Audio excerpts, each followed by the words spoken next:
Hello, I'm Dr. Judith Boice, and welcome to another edition of Health Essentials.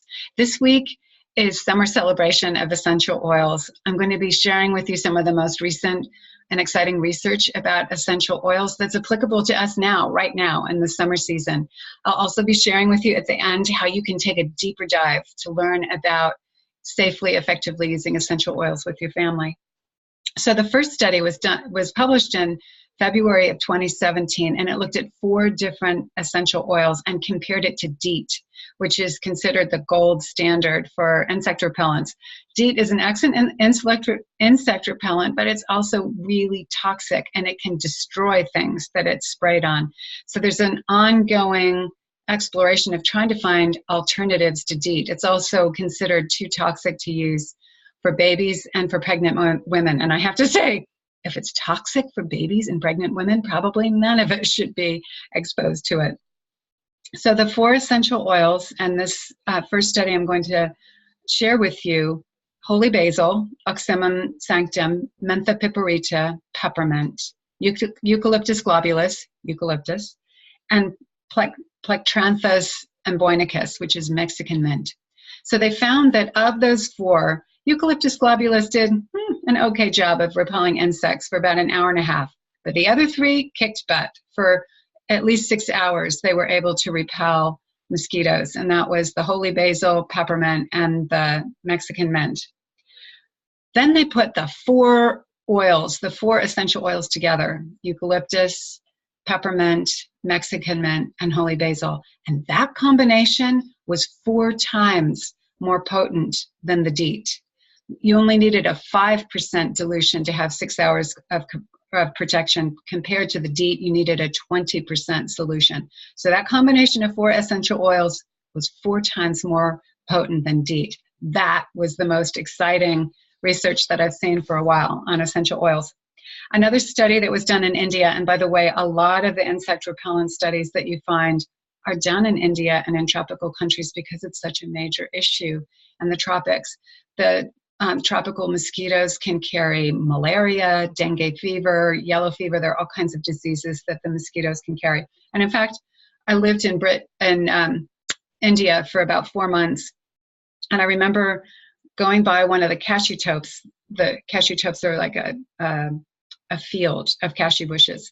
And there was a woman who had a baby on one hip, and she had this burlap bag with a white powder on the other. And she was going through the fields, baby on one hip, and using her hand to throw this dust, this white dust, on the cashew bushes. And I went to talk to Johnny, who was in charge of the settlement where I was staying in India. And I said, Johnny, what was that woman doing with that white powder? And he said, oh, that's DDT. She's spreading DDT on the cashew bushes. And I said, but she had a baby on her hip, and she was just broadcasting the DDT with her hands, bare hands. He said, I know. So that was the late 80s, and India was still using DDT. A lot of third world countries are still using DDT. So this research that I'm going to mention next comes from India. In this study, they compared 3 different essential oils: Mei Cheng, which is Litsea cubiba, Litsea salicifolia.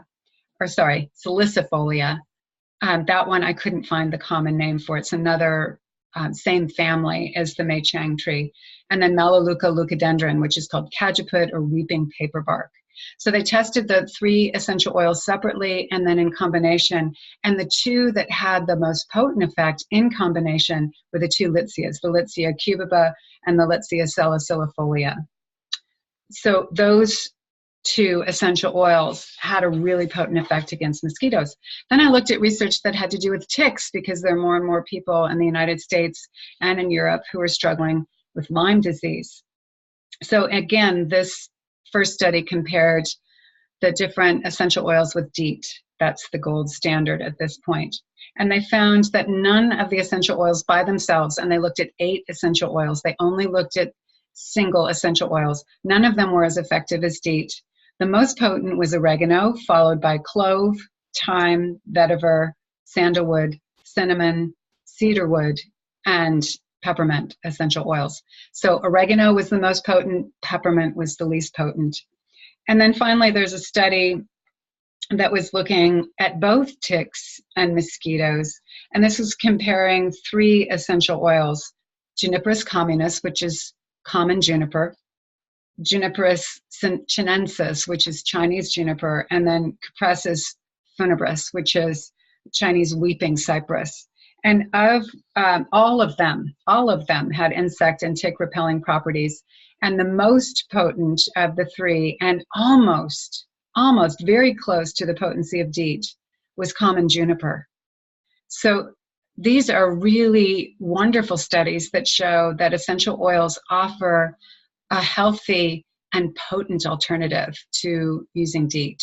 That's very exciting. So if you're interested in more information about how to safely, effectively use essential oils for your family, please do join me for a webinar. The webinar is Essential Oils for the Whole Family, How to Safely Use Essential Oils. And that will be on Tuesday, June the 19th at 5:30 p.m. Pacific Time, 8:30 p.m. Eastern Time. Please do click on the link below and register for the webinar. There'll be a lot of useful, inspiring information that you can use right away in supporting your family's health. Thank you so much for joining me for this edition of Health Essentials, and happy summer to you and your family.